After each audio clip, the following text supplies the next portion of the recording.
You feel this nervousness on the phone there? Sir, I've been trying to make an urgent phone call up there. Well, I don't think it's something I want to do on an overseas phone. You gotta make some phone calls. Hang up the phone. Prank caller. Prank caller. Ladies and gentlemen, welcome once again to Packernet After Dark. This is the call-in show, the Packernet Podcast Network. If you'd like to call in, if you'd like to participate in the show, please feel free to do so.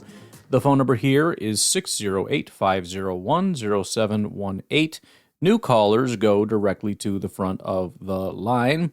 We do not have any new callers today, so let me clicky. Let's get started with Nico from Idaho. Yo, this is Nico in Idaho. Yo. Listening to Batman's call. By the way, Batman, if you could every once in a while, and you might have done this in the beginning. If you did and I missed it, sorry. But if every once in a while, can you just say, because I'm Batman? That would make me happy. Just if you've seen the videos, you know. Kind of funny. So anyways, she's talking about the fans, and I get it. You know what? Just like it's kind of fun for us to call Caleb Williams trash when he does have a little bit of talent. And, you know, let's face it, has won more than Trubisky and Fields. At least after, 2 or 3 years, it looks like he could be a quarterback. But we all know he's still got some negatives. And until he fixes those negatives, we're going to call him trash. We're going to tease him about his painted fingernails and all that other stuff. The stuff that you need to get a Homo RX for, right? Even if they beat us in the playoffs, we still call them trash, piss Bears fans off. Because let's face it, we beat the crap out of the Bears for years.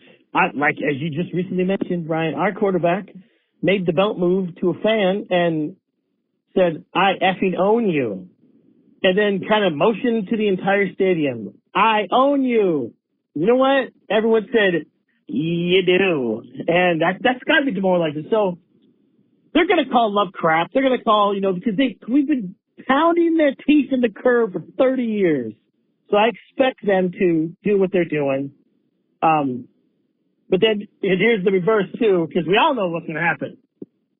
Is when Love does smash the crap out of the Bears and make them look, human, they're going to be quiet.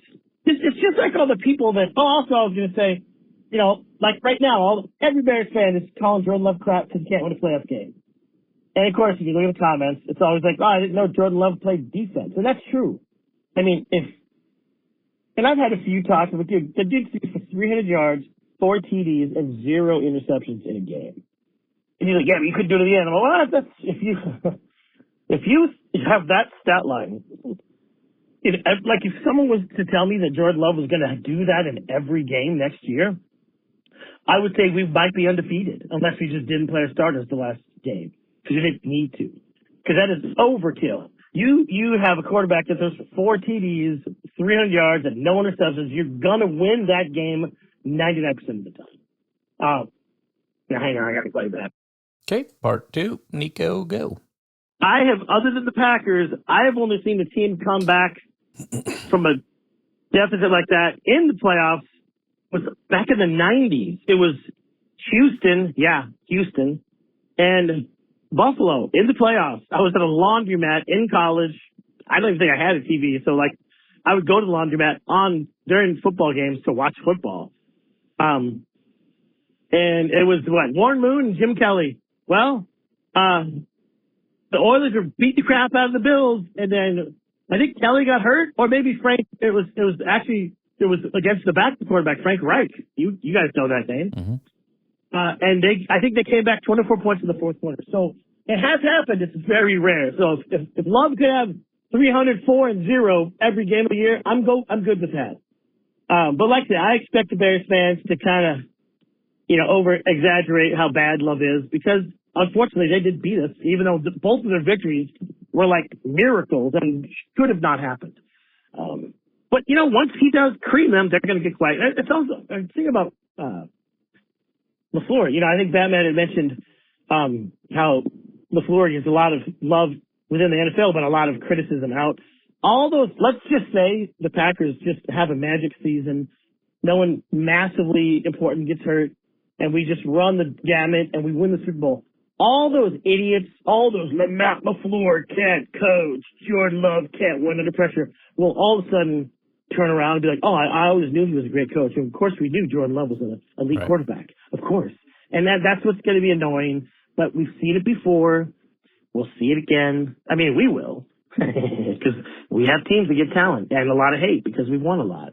So anyways, that Packers are the worst or the most hated team. That's bullcrap.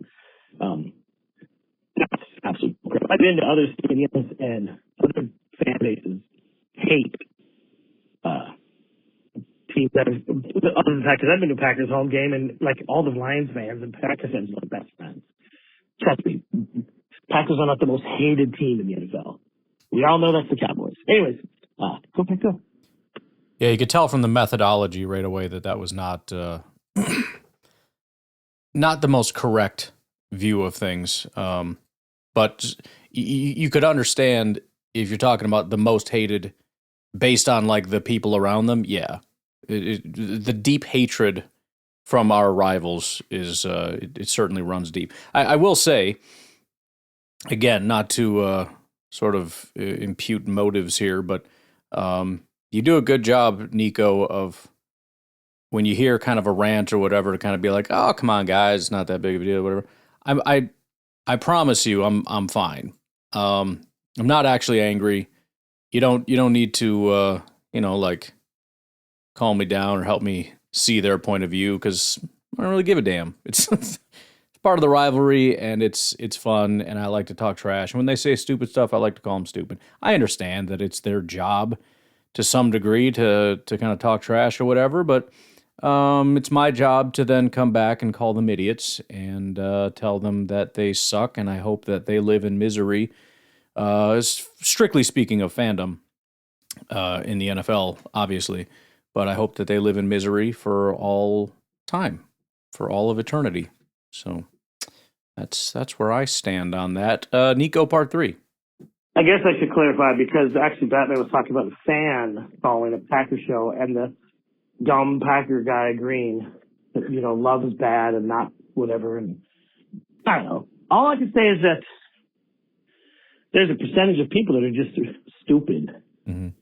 And no matter what happens, that's correct. They're always just going to not like, if Love wins the Super Bowl, someone's going to say, well, Rodgers did it faster. Oh, Brett Favre did it faster. Like, oh, okay. Sure. And they're just not going to be happy, So those people exist, and we have to learn how to work among the dummies, which I'm pretty good at. I've worked among a lot of dummies, I can kind of tease them, toy with them, wave a little beta with their face, make them happy. And it just kind of makes me happy to tease them. Not that it's a good thing, I guess. Maybe that's not the worst thing to do is tease dumb people. That's what I'm saying. Oh, but typically they don't know it because they're dumb. Anyways, there's dumb Packer fans too. I remember when I went to a game, there was some people sitting next to me that I could tell were Packer fans that were just like, I still don't believe in love. And I'm like, what? We've had him, this is his second year. If you remember his first year, after his first year starting, do you remember? Do people forget? People forget. Do people not remember how Bears fans and Lions fans were all like, great, they freaking got another one. Like, that was a huge narrative after Love's first 4 years started. And then, he gets the injury bug. And not just him, but all of his freaking players. And he still plays good, but they just don't win as much as we thought they should have. And it's directly related to the injuries. Can't argue that. It's been documented by everybody. Smart. So, yeah, people at one point after Love's first year were like, oh my God, they got another freaking Hall of Famer. Mm-hmm. And look at how that died down. So once they start winning again, right. Well, once he can finally play with a team that's not injured and the result is, what's going to happen? That narrative will pop back up, just like it died. So anyway, go Petco. I'm gonna go put up some meat. Because I intend to be quite harsh, I'll qualify this as saying Obviously, there are some people that have maybe better arguments against Jordan Love or whatever the case, but I think a lot of the lack of respect, I'll say, it's not necessarily hate, but it's a range from hate to maybe not seeing him as good as he definitely is. It just comes from stupidity. And you kind of highlighted it with the up and down.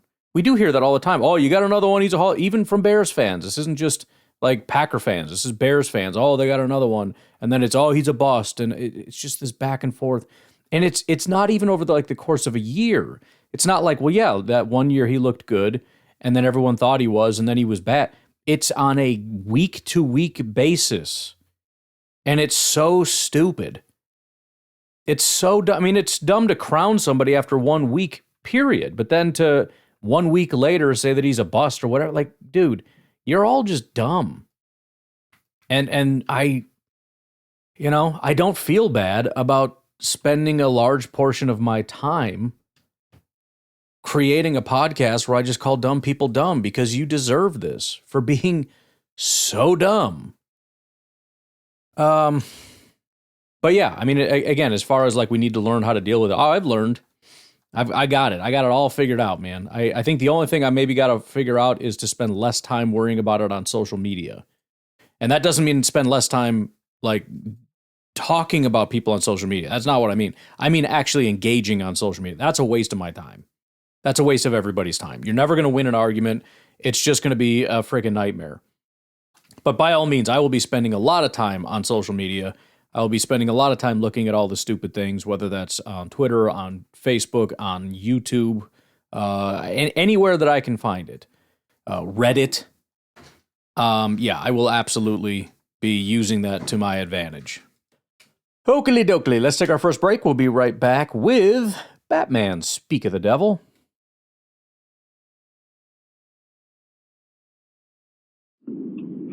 Morning, Ryan, or afternoon, or evening, folks. Morning. Batman released McManus after signing him to his signing bonus in March.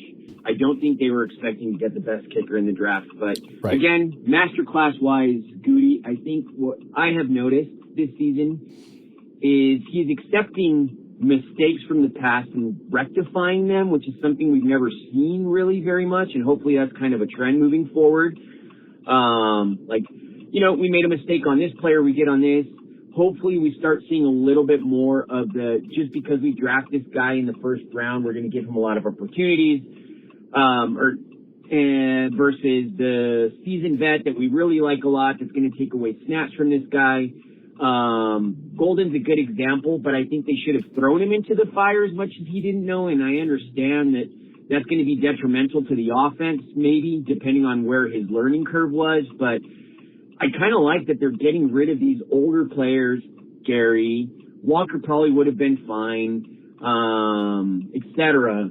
But giving these guys an opportunity to play is the best way to develop in the draft, right? You got to see what you have, not wait until year 3 and year 4 to see if they pop.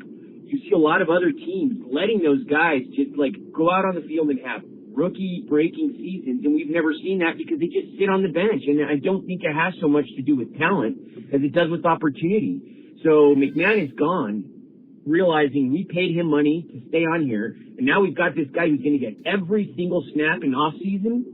That's the best way to make him succeed. Do that across the board. Just do it with everybody. Let's see what we got, man. Let's go. And if not, then you address it in free agency. Let's go. Go, Pack, go. Yeah, I mean, I'll give Gutekunst his flowers here. I think he's always been relatively good at that. I think as far as like if we're talking early round guys, I don't think we're going to see that. So if Cisse is not looking good and Damani is looking good, I mean maybe, but I don't know. I think. That's a little bit of a different animal. But if you're talking about something that the Packers are kind of looking to do all the time anyways, which is replace older, expensive guys with younger, cheaper guys, especially when that older, expensive guy goes and screws your entire end of the season and really ticks off your GM, and and then all of a sudden you have an opportunity, like you said, to get the best kicker in the draft, by forfeiting your last 2 picks, which you don't really want anyways because this freaking draft sucks. I think in that situation, yeah, you're going to find a much more willing participant in Gutekunst than you will with some of the other stuff. But I think generally speaking, I think he's been pretty good at that. I think it's been, and some of it too has to do with the coach in terms of who starts and who doesn't. But yeah, I mean that's kind of been my contention, and he's always been good at that. But either way, I agree that it is important, and you have to be humble and willing to accept mistakes, and not just lean into, being patient or whatever for the sake of being patient. Garrett. Hey, back Daddy, it's Garrett from Southern Illinois. With the announcement that the 2026 schedule will be released on Thursday, May 14th, I was just curious if you were going to have AI run its own prediction type of program to see what could possibly be Green Bay's schedule this year, and just see how accurate it might get. So my prediction is that Green Bay will play possibly at Miami at the beginning of the season, just having coaches paired against each other. It would be interesting to see Love playing Malik Willis, so that would be an interesting duel. I'm just curious what you would hope would be some of the scenarios that Green Bay will be playing. So not much else to talk about. So McManus has been cut. So we've got our new kicker, and maybe they'll keep Haverisk as a competition, but who knows? We'll see. I'm out. Yeah, I mean, I did talk about it a little bit, and I had Sal give his, I don't know, I guess not specifically a prediction, although that's not a terrible idea. We've kind of got one of the games out, and now 2 with the, I think the week before being a bye week, but it would be kind of an interesting thing to try it and see what it comes up with. As far as what I'm hoping for, I mean, honestly, week 1, I'm kind of rooting for Minnesota. It's, we've got a first quarter of the season that's going to be kind of tough without Micah. And if we can kind of catch a break there, that would be nice. So if we can catch Minnesota then, and then maybe hopefully not see, Detroit or Chicago for the first portion of the season until we get Micah back, that would be preferable. I don't know that I can expect that, but it would be nice. Otherwise, I don't know. I don't really have a ton of. I mean, we got to play them anyways. We got to play everybody. We know who's home and who's away. I mean, I'm always a fan of primetime games. I love primetime games. So the more the merrier. Plus, it just feels like a status thing. If you're a good team, they give you a lot of primetime games, and if they don't, it feels like disrespect. I would say let's kind of lessen the amount of games that I'm going to need Netflix or whatever else for, but that just is what it is. The one game that we know of is already on Netflix, so I don't know. I'm excited to see it, and then we can kind of parse through what the good and bad of it is from there, as far as how difficult or whatever it would be. But yeah, no other real thoughts. But I think the AI thing is a decent idea. I don't know if I'll have time. I could probably do that. It would take 5 seconds and just have it up tomorrow somewhere just for fun, just to see what happens. It's not a bad idea. Jared. Howdy, this is Jared from Houston. What's up, dude? And just calling to wish all the mothers out there happy Mother's Day. Picking up my wife from work right now. Got her coffee. I didn't get her cheesecake, but I think she wants canes. I think that's what she wants for sure. But anyways, yeah. Just wishing hopefully everyone had a good one. Not too much drama or anything. And I was just about to listen to your Jordan Love podcast actually right now. And I don't know if you mentioned I forget his name. It's like Acho or something. Said he was the top 5 on whatever podcast he's on now. If I can find the link, I'll share it with you unless you already went over it. But yeah, I think he was top 5, and everybody else in the room was like that. It's one with LaShawn McCoy, and LaShawn McCoy was just done with him.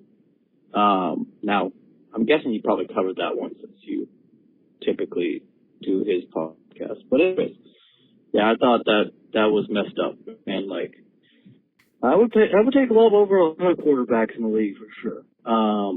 Anyways, y'all have a great day. Go Pack. Yeah, appreciate that. I share your sentiment on Mother's Day. I hope you guys all had a great Mother's Day and everything went well. I don't think I've seen that specific thing you're talking about. I could be wrong. I'll have to try to see if I can try to dig that up. But I will say the hot takes are glorious right now. I'm seeing things that they get me angry, and then I realize this is on purpose. I mean, it's the off season; they're trying to drive traction, and then I think, oh, this is great. This is good for me. This is my shtick. So I just got to go around collecting these and then calling them stupid. So I definitely will continue to look through those things and see if I can find them and talk trash when I can. But yeah, I don't think I've seen that or covered that specific one quite yet. Daniel, what's going on? Yeah, I've been on this train the whole time, and it's just like, yeah, people keep saying we're injured, and I'm glad you did your full breakdown of just the offensive side, but just look at the core players. Like, I would say Devontae Wyatt's a core player. He was out for most of the year. You got Elton. You got, I'm just going to take, like Jaden Reed and Watson for the first half of the year. That's half a season right there. So that's 3. You got Parsons for about half a season. That's 4. Instead Elton Jenkins. You got Zach Tom out for about half a season. That's 5. There's one other guy, but I'm drawing blank. Oh, who is it? Somebody got hurt. Oh, Tucker Kraft, right? 6. Like, these are core players. These are top 10 roster guys. Yes, Elton's gone. Elton at guard was one of our vets that's a reliable top 10 player. Like, the 49ers, yeah, they lost people like Bosa and Kittle, but these guys are always getting hurt. Yeah, Zach Tom, somebody who's always getting hurt. Marshawn Lloyd, somebody who's always getting hurt, but, like, it's just a little different because there's a continuity to everything. And we, similar to the Niners, never really fell off of like the success, you know. So because I think we had just from training camp, we had Aaron Banks hurt. He was hurt in training camp, and just it was shuffling the whole time through. So yeah. It's like what it needs to be. Go Pack, go. Yeah, and you know, like you said, it's not just the quantity, it's the continuity. I mean, we could not plant our feet at any point. It was just a constant, nonstop, injury-laden thing to where if you're a head coach or an offensive coordinator or defensive coordinator, what do? You have to rebuild things over and over and over again. So, I mean, you know, injuries happen. And to your point on the 49ers, like, well, yeah, how did they do? They not exactly knocking on the door of the Super Bowl championship either. Injuries suck. And it'll derail you. I will stand by what I said a couple of years ago. The Lions were by far the best team. I mean, they were destined. I think without injuries, they walk into the Super Bowl and walk out of there with a Super Bowl trophy. I don't think it's particularly close. They were dominant on both sides of the ball, but they were decimated by injuries, and it's the reason they didn't win a Super Bowl. Something I wanted to talk about now that I got that off my chest was going into the season. I was so excited for the Edgerrin Cooper year 2. And then we got Parsons, and my opinion is Jeff Hafley is going to be a sick man, and he's going to have all these guys like doing crazy stuff because you saw the end of 2024, and it's just like, oh, you see what we did to the Philly defense. It's just we just had no offense. Like, you look how amazing this defense was. Edgerrin Cooper was on the cusp being an all-pro. Like, that's how good that man was, right? Going into 2024, we traded for Parsons, and I understand the philosophy of it, because you have an elite pass rusher, you can just sit back in coverage, but I'm more of the try to draw as much chaos as you can philosophy, right? Because that just shows a level of aggression where you're taking risks. And, like, I just feel like the philosophy of, like, the 2025 Packers was just, like, playing it safe a lot. We're like, oh, yeah, we're going to get a lead and just let the defense play because we got Parsons. He can close at the game, right? And I didn't really like that. I wanted the end of 2024 where the defense is flying around and you just got Edgerrin Cooper just blitzing and getting sacks. Like, he's just got the most explosiveness I've ever seen out of any defensive player that's not named Fred Warner, basically. But this guy, he just has like this closing speed that I love so much, and that's what I was expecting. And when Parsons got hurt, we got to see a hint of it. Not as much as it was at the end of 2024, but we got to see a little bit of hints of that more like chaotic defense, where it's just very minor increase. But I wanted more of it, and I'm hoping. I know, and guess what? I still think it's going to be a little more of the drop in coverage stuff, the exotic, like, you know, coverages where it's still the same simple concepts moving people to different spots. But I want Edgerrin Cooper to be utilized as a crazy zone blitz linebacker, because this man is like, he's got the closing speed to do it. All right, him and Parsons, like, just drop Carl Brooks into coverage. I don't care. Send both of the other guys off the same side. It'll be unstoppable. Do like a fire zone blitz and then send Mike off the edge on the other side, and then just have them both running at Caleb full speed. Caleb's not faster than these two guys when they're both running like from each side. Just do it. I want more. Like I don't care if we give up the touchdown, but people are. And therein lies the problem. I don't care if we give up touchdowns. I just want it. I just want the blitzes. Bring me all the blitzes. Yeah, I wouldn't expect a lot of that. I don't really think that's the MO of our defensive coordinator, is to be a blitz all the time guy. So unfortunately, I don't really think you're going to get your way on that. But it'll happen more than 0 times. I can promise you that much. All right, let's take our final break, and we'll be back with Batman. What's up, Pack Daddy? Batman. Clutch Gene. Heard Packernet After Dark and started listening to this, and I was thinking about that too. And when you go back and look at the losses for Jordan Love, maybe he doesn't have a lot of comeback wins, but you look at that Bears game, you put him into position.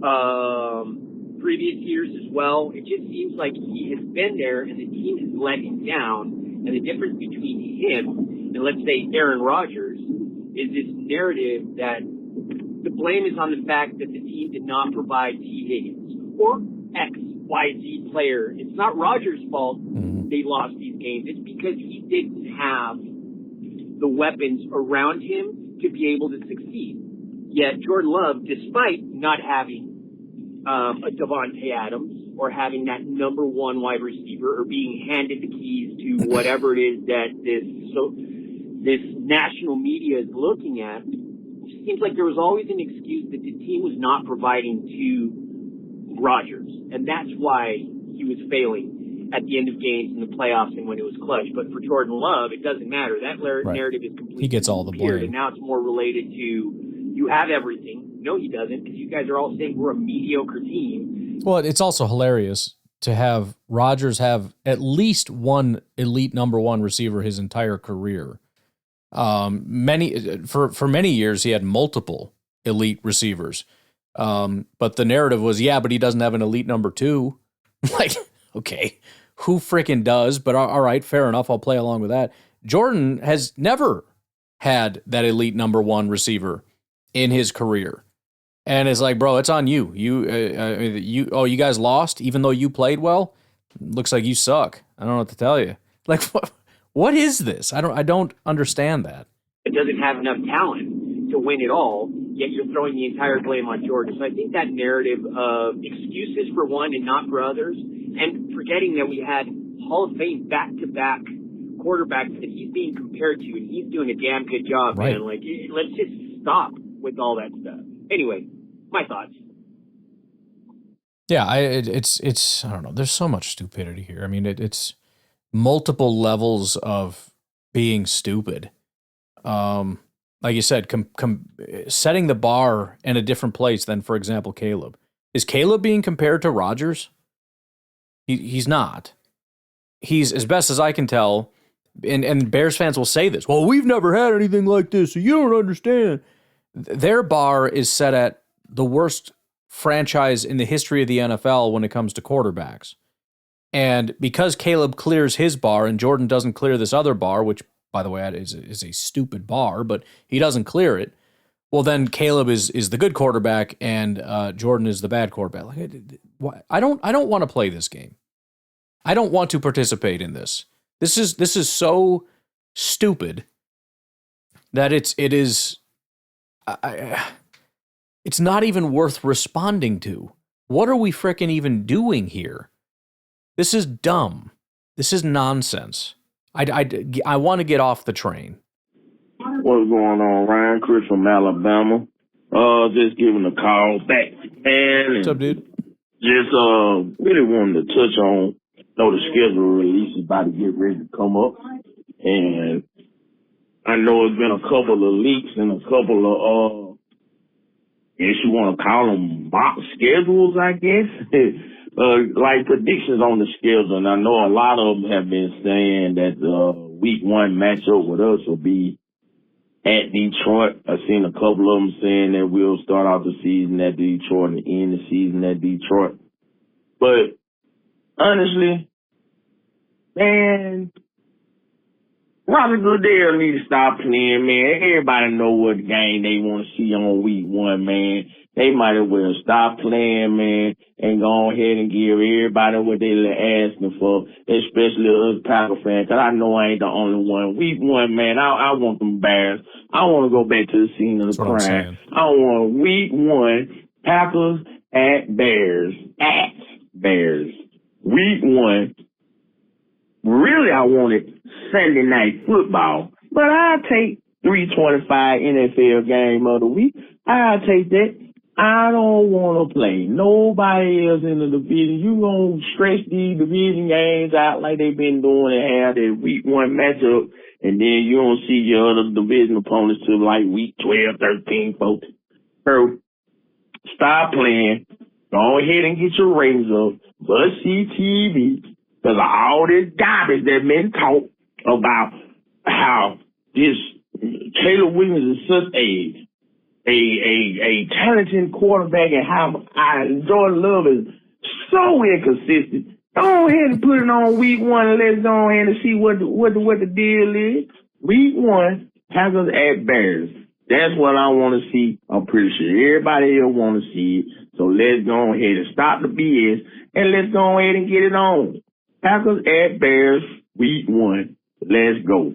But that's all I really wanted to touch on that, because I've been seeing a lot of the Detroit and Packer matchup, which it'll be cool. We can see them in Thanksgiving, man. But another thing I wanted to say, you have my permission to use my voice on a Sal podcast. I say, how about this? How about Sal end up taking a road trip? He gets so upset and so aggravated with what's going on. He take a road trip to Alabama to come see his good old friend Chris, and we just rant and talk trash about all this foolishness that's going on. I think We'll do part 2, but I'm loving this thought here. Go ahead. 3 minutes got me, but yeah. I think that'll be a great episode. Sal takes a road trip, travels down to Daphne, Alabama, and talks with his good old buddy, Chris from Alabama, about the foolishness that's going on. Preferably, Jordan Love episode. How they been talking about how inconsistent and how terrible the quarterback is. That'll be a great episode. But you do have my permission. Either if you want to use for that episode or whatever other episode that you might have an ultimate rant about, you can use my voice. I give you full 100% permission to do that. I have no problem with that. That would actually, I believe, be a very fun episode. And maybe you can use other people's voices that might call in that rant about things, and they can take a road trip to their hometown and they can rant about whatever it is. But yes, I would love to hear an episode with me and Sal on it. That would be great. And you have 100% my permission to do so.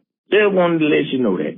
But that's all I got for today. If any more foolishness come around or any more thoughts, I'll give you a call back. So go Pack Go, and I'll talk to you later. No, I appreciate that. And we got the schedule release. Well, it won't be finished release, but we'll do the schedule thing for a little bit.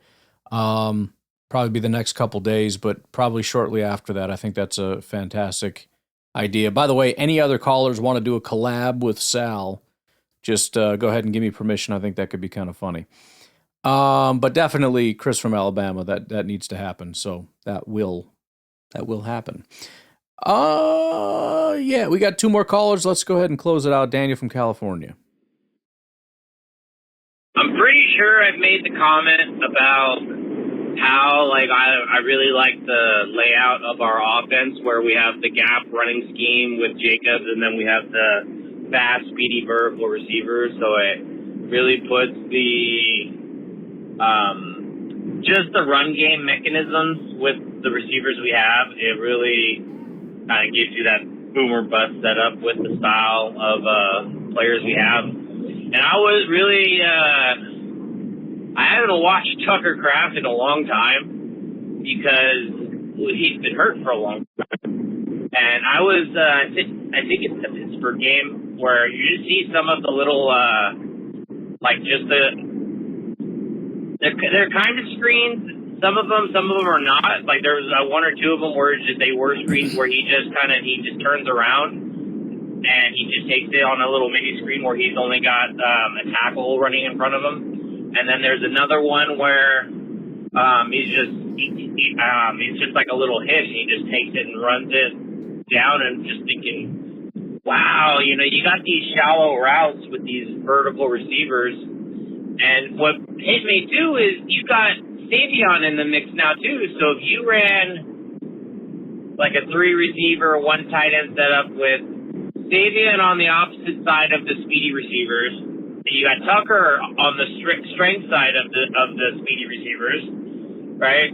So Tucker does his I'm drawing a blank on what that's called, but basically he just runs to the flat, right? And he's a yak guy. You got Watson running either a post or a go route. You got Golden running a post or a goal route on that same side. And then you got another just drag across the middle. So you got these guys just creating so much space. And you got these 2 yak guys in Williams and Kraft that are just going to eat all day yards. Just take it, get what they want. And if these guys slip up and let the deep guys go, like, just think about it, right? And then if that doesn't make you feel good, well, then you got Josh Jacobs just busting up the middle because, like, these guys are so terrified of our 2, like, 4-3 receivers, or 3-4-3 receivers, even with Reed, right? So I'm just excited about the composition. Like, Wicks and Dobbs were kind of like weird fits because they fit the offense because they could just be the third down guys, but the actual core philosophy, it was kind of it didn't mesh because they're not as fast as these other guys. But we'll see. Hopefully it works out. Go Pack Go. Yeah, we forget a lot of stuff. Sometimes can underestimate things like Golden and Watson and Reed and all these different things, but Savion Williams is another fun weapon that we've got, and it's going to be a lot of fun for Matt LaFleur to cook some stuff up. But it also goes to the what we're talking about in terms of the injuries causing problems, because as much as it's awesome to have it because of all the different things we can do, how much does it hurt then to lose it? So just stay healthy, and we've got a freaking amazing team. Hey, Ryan, TJ from Alabama. And gotta love Chris. I can tell you that, like, that's how I would like to be able to communicate sometimes, but it's not necessarily in me. So, Chris, well done, as always. Greatly appreciate it. And I know most of the time people go to Pulp Fiction, but this is what comes to me when I hear Chris from Alabama go on a classic rant. Enough is enough. I have had it with these motherfucking snakes on this motherfucking plane. Everybody stop in. About to open the fucking window. Now that's what I usually hear. So Chris, well done. Ryan, you're also going on to a different subject. You were just recently, talking about the Packers offense and talking about Pittsburgh and going through the scoring drives and stuff like that. Now, my guess is that was an AI-generated scoring summary, because I know damn well you didn't remember all that yourself. But it was an excellent summary, and obviously kind of proves the point. I mean, the Packers really should be pretty damn loaded on offense, obviously providing health, but then the O-line. It's all in the O-line. If the O-line is just competent, I think we'll definitely have a top 5 offense. And if they're good, then I think the sky's the limit. Last thing, as far as the stupidity of the Jordan Love rants and things like that. So, just doing brief history. So I looked at, okay, who's the most clutch quarterback ever? It's like, okay, Tom Brady. I think he would probably fall into, the top whatever. And looking at his, just looking at his and saying his fourth quarter from behind or tied comebacks, he had 58 of them. So that's fine. But he basically averaged, 2 to 5 a year over the course of his career. And after 20 years, you add up. Well, Jordan Love had 5 last year. He came from, we didn't beat Dallas, but he came from behind to tie Dallas, came from behind to beat Arizona, came from behind to beat Pittsburgh, came from behind to beat the Giants, and I think came from tied to beat Chicago. So he had 5 just last year. We have short memories. Even Packer fans have short Jordan Love memories. So, well done, Ryan. Go Pack, go. Yeah, I have a terrible memory, but at least I know that I have a terrible memory. I'm starting to think that's the difference between me and a lot of other fans in general is just this. Other people, they don't remember, and I don't know, just sort of what they do remember kind of populates way too much of their mind, and rather than recognizing they don't remember, they feel like they do remember and just run with that little bit that they have in their head. You know what I mean?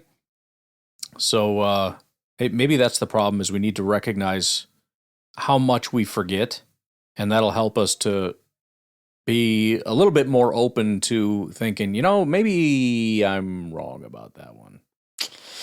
Anywho, we are all caught up on calls. I appreciate everybody that called in and gave us an episode for today. I will hopefully talk to you all again tomorrow. Get your calls in. Talk to you later. Bye-bye.